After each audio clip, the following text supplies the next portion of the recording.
Iran और America के बीच जंग को शांत करने की कोशिशों में तमाम देश लगे, लेकिन सबसे आगे वो देश नजर आ रहा है जो खुद भी अपने पड़ोसियों को अस्थिर करने में लगा रहता है और इस वक्त एक पड़ोसी देश के साथ युद्ध में उलझा है। जी हां, आप बिल्कुल सही हैं।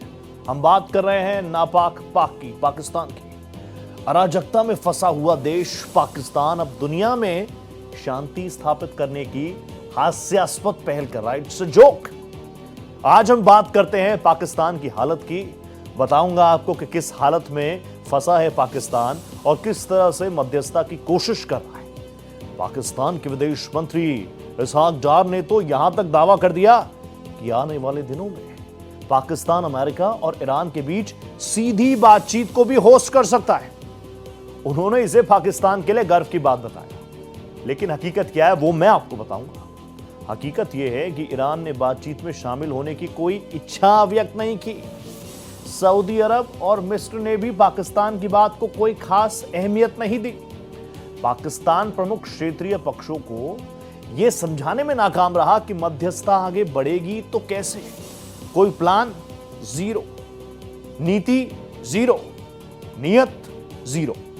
दरअसल पाकिस्तान ने खाड़ी देशों के विदेश मंत्रियों की बैठक बुलाई, यह दिखाने का प्रयास किया कि वो मध्यस्थता करने के गंभीर प्रयास कर रहा है। तो इसी क्रम में पाकिस्तान ने संडे को इस्लामाबाद में खाड़ी के देशों के विदेश मंत्रियों की मीटिंग कॉल की। इस बैठक में तुर्की, मिस्र, सऊदी अरब के विदेश मंत्री शामिल होने पहुंचे, लेकिन यह बैठक भी एक बड़ा जोक बनकर रह गई। बैठक का मकसद था मध्यस्थता का कोई स्ट्रक्चर तैयार हो, कोई ढांचा तैयार हो, कोई ब्लूप्रिंट तैयार हो, लेकिन बैठक में पाकिस्तान कोई भी सुझाव, कोई भी रोड मैप लेकर आया ही नहीं। बैठक से कोई नतीजा नहीं निकला और कहा तो ये सम्मेलन 2 दिन चलने वाला था, इसे एक ही दिन में खत्म करना पड़ा। पाकिस्तान की फिर से इंटरनेशनल बेइज्जती हो गई। हालांकि पाकिस्तान को इससे ज्यादा फर्क नहीं पड़ा होगा, क्योंकि उसको इन बेइज्जतियों की आदत हो चुकी है। यह बात दुनिया कह रही है, इस्लामाबाद सम्मेलन इज अ बिग फेलियर। अब मैं आपको बताता हूं कि पाकिस्तान के मध्यस्थता प्लान का कारण क्या है, जिस वजह से इतना बड़ा इंटरनेशनल मजाक बना। पाकिस्तान ने संडे को इस्लामाबाद में खाड़ी देशों का सम्मेलन किया। यह सम्मेलन 2 दिवसीय था, यानी 2 दिन चलना था। केवल 3 देश ही इसमें सम्मिलित हुए, तुर्की, मिस्र, सऊदी अरब। अपने विदेश मंत्रियों को यहां पर भेजा। तो बैठक में पाकिस्तान ने बड़े गर्व के साथ अमेरिका ईरान युद्ध में मध्यस्थता करने की इच्छा व्यक्त कर दी। इस पर तीनों देशों के विदेश मंत्रियों ने पाकिस्तान से पूछा कि भैया जनाबे आली, एक्शन प्लान क्या? पाकिस्तान बताता क्या? उसके पास कोई प्लान होगा तो बताएगा। जाहिर है पाकिस्तान चुप। बैठक में यह बात भी सामने आ गई कि ईरान को तो पाकिस्तान पर भरोसा है ही नहीं।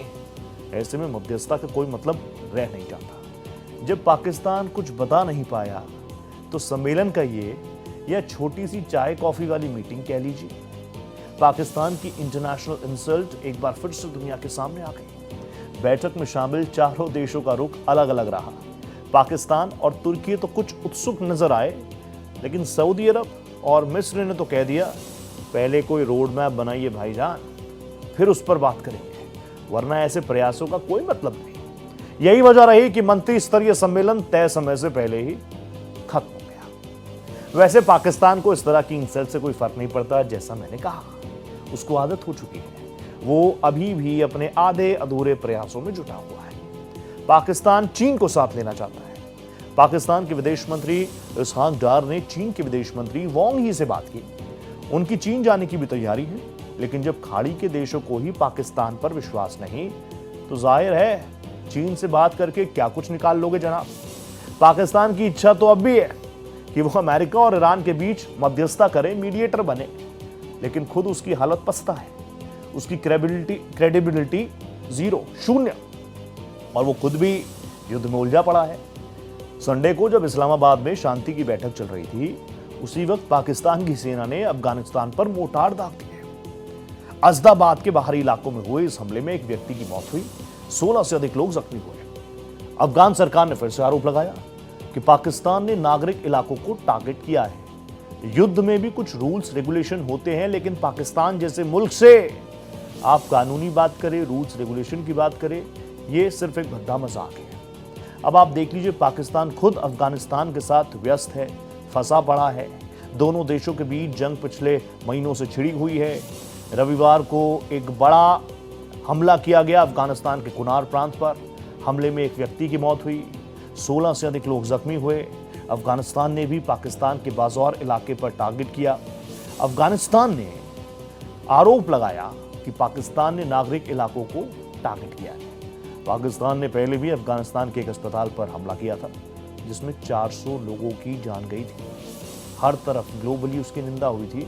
इससे भी पाकिस्तान को कोई फर्क नहीं पड़ता। अब वही पाकिस्तान अमेरिका और ईरान की जंग रुकवाने की बात करता है, भद्दा मजाक करता है। दरअसल आप समझिए, पाकिस्तान को लगता है कि अगर वो इस प्रयास में शामिल हुआ और उसे सफलता मिली तो उसकी वैश्विक स्तर पर इमेज कुछ बिल्ड हो जाएगी। यही वजह है कि वो अपने घर में लगी आग की परवाह किए बिना अमेरिका ईरान के बीच मध्यस्थता कराने के लिए हाथ पैर मार रहा है। पाकिस्तान अफगानिस्तान के बीच तनाव फरवरी से जारी है। पाकिस्तान का आरोप है कि अफगानिस्तान उसकी सीमा में हमले करने वाले आतंकियों को पनाह देता है। अफगानिस्तान इन आरोपों को खारिज करता है। हाल ही में ईद पर अस्थायी संघर्ष विराम हुआ, लेकिन यह ज्यादा दिन नहीं चला। अब आलम यह है कि पाकिस्तान खुद स्थानीय और क्षेत्रीय समस्याओं से जूझ रहा है, अफगानिस्तान से लड़ रहा है, घरेलू मोर्चे पर भी फेलियर है, और इस बीच बिना तैयारी के अमेरिका ईरान युद्ध पर मध्यस्थता करने चला। ना कोई रोड मैप, ना कोई एक्शन प्लान। इस्लामाबाद की बैठक एक ही दिन में हो गई खत्म, और पाकिस्तान के मुंगेरी लाल के हंसी सपने यहीं पर चूर चूर हो गए। प्रधानमंत्री लगातार खाड़ी देशों से बात कर रहे हैं। हमलों के दौरान, ये मैं अपने प्रधानमंत्री की बात कर रहा हूं, भारत की भूमिका क्या है दुनिया देख रही है। हम नहीं कह रहे कि हम मीडिएटर बनेंगे, हम नहीं कह रहे कि हम शांति की बात हमेशा करते हैं, लेकिन जहां पर जरूरत हो वहीं पर हमें अपने आप कहीं पर भी ना हाथ डालना, ना पैर डालना, ना नाक डालना। हमलों के दौरान सबसे बड़ी प्राथमिकता भारत सरकार की रही कि प्रभावित इलाकों में जो भारतीय फंसे हैं, इंडियन सिटीजन हैं, उनको वहां से कैसे इवैक्यूएट किया जाए, और जब टेंशन वाले इलाकों से भारतीय वापस अपने स्वदेश लौटे सुरक्षित, तो प्रधानमंत्री ने बिल्कुल देर नहीं लगाई और कई खाड़ी देशों के प्रमुखों से प्रधानमंत्री ने टेलीफोनिक कन्वर्सेशन स्थापित किया। अमेरिका के राष्ट्रपति डोनाल्ड ट्रंप खुद ऐसी टेंशन भरी परिस्थितियों में याद किसे करते हैं? भारत को याद करते हैं, प्रधानमंत्री नरेंद्र मोदी को याद करते हैं। और ये जानकारी भी मैंने आपको अपने शो में दी थी, भारत एक्सप्रेस के इस प्राइम शो टॉप एंगल में आपको दी थी कि किस तरीके से डोनाल्ड ट्रंप प्रधानमंत्री नरेंद्र मोदी से इस ग्लोबल टेंशन के वक्त टेलीफोनिक कॉन्वर्सेशन कर रहे हैं। तो प्रधानमंत्री नरेंद्र मोदी का जो कुछ रुक रहा, प्रधानमंत्री नरेंद्र मोदी पर जो दुनिया का विश्वास है, वो बताने के लिए काफी है। उसके लिए हमें हाथ पैर मारने की जरूरत नहीं है, अनलाइक नापाक पाकिस्तान। एक बार फिर से पाकिस्तान अपनी इंटरनेशनल बेइज्जती करवा चुका है, लेकिन सबसे इंपॉर्टेंट चीज ये कि यहां से आगे क्या। दुनिया सोच रही है कि भारत किस तरीके से इसमें हस्तक्षेप कर सकता है, अगर ईरान चाहे, अगर इजराइल चाहे, क्योंकि हमारे रिश्ते दोनों ही राष्ट्रों के साथ बहुत शानदार हैं, हमारी स्ट्रेटेजिक पार्टनरशिप है, और इसीलिए एक मैच्योर मुल्क की तरह प्रधानमंत्री नरेंद्र मोदी या भारत सरकार किसी भी तरीके से इस जंग में बिन बुलाए मेहमान नहीं बनना चाहते।